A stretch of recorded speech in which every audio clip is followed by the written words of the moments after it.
Azure Rathalos added a new skill called Crit Boost, and I don't think you should invest in this skill just yet. In this video, I will explain why you should not craft Azure Rathalos armor pieces with Crit Boost, and I will guide you through which armor pieces you should craft instead. First, let me explain what Crit Boost even does. In Monster Hunter Now, your attacks have the chance to crit if you have affinity in your builds. And you can see this whenever your strikes glow red. Those are critical attacks and they get a 125% damage multiplier. This multiplier only affects your weapon's raw attack power and not elemental attack power. To increase your chances of getting critical attacks, you can equip armor skills like the Crit Eye or Weakness Exploit, which increases your affinity. Don't get confused by the fancy term. Affinity basically means your crit chance. So the higher your affinity, the more times your attacks will crit. That's where Critical Boost comes in. Critical Boost now increases the damage multiplier for critical hits from the base 125% all the way to 150% at Crit Boost level 5. Now that sounds good on paper. It increases your raw attack power by 50% just like the heroic skill, but this time you don't have to get your health below 30%. Now currently, you can only get Crit Boost level 3 when you craft and upgrade the Azure Rathalos Vambraces and the Waste all the way to grade 6. Still pretty good. You still get a 40% increase to your raw attack power, and that's the same as having Offensive Guard level 5. But remember, Crit Boost only affects critical hits, and that's the huge problem. Crit Boost is useless if you have low affinity. For Monster Hunter Now, you won't have enough space in your armor set to maximize both Crit Eye or Weakness Exploit and Crit Boost at the same time.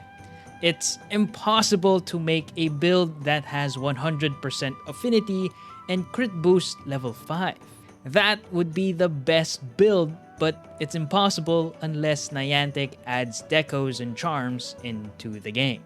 So even if in the future we get new armor pieces with Crit Boost and you can make builds with Crit Boost level 5, you would still have low affinity since your armor set doesn't have any more space for armor pieces with Crit Eye. The other option is to equip weapons with high affinity. The Kulu weapons have a 30% affinity at grade 10, but it has a low raw attack power that it's not worth it to upgrade. Barioth weapons have 20% affinity at grade 10, but you will still be better off investing in ice attack skills for more consistent damage. We will have to wait and see when Nargacuga gets added to the game and check if its weapons have high affinity and high raw attack power. Maybe it will even add a new armor piece that has Crit Boost and Crit Eye. That would be a game changer, but we will still have to wait and see. So this is a sample build that tries to maximize Crit Boost. Equipping the Kulu Helm and Legs get us Crit Eye level 3, the Rathalos Mail for Weakness Exploit 2, and the Azure Rathalos Vambraces and Waste for Crit Boost level 3. So in total, you only get 45% affinity when hitting weak spots, and a 140% crit damage multiplier from Crit Boost. So this build will have very inconsistent damage since it only has less than 50% affinity. Pulling off perfect guards and activating offensive guard with the lance will deal more consistent damage than this build.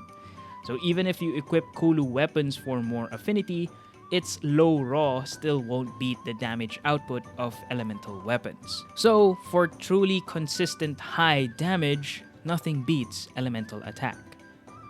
So right now, it's not worth it to craft the Azure Rathalos armor pieces with Crit Boost. You'd be better off crafting the Azure Rathalos Mail and Legs for that level 1 fire attack. And the Azure Rathalos Helm will be a must-have for bow and greatsword mains because it has focus level 2. Builds in Monster Hunter Now are very simple and straightforward. That's because we don't have any charms or decos to play around with. And because of this simplicity, we are very limited in what we can make with our builds. So, unfortunately, if you want to min-max your builds, Element is king in this meta. Speaking of min-maxing builds, Azure Rathalos also added new fire weapons, and in the next video, we will find out which fire elemental weapon is the best weapon for your build. If the video is already uploaded, be sure to check it out right here, but that's it for now. Thanks for watching, and I'll see you guys in the next one.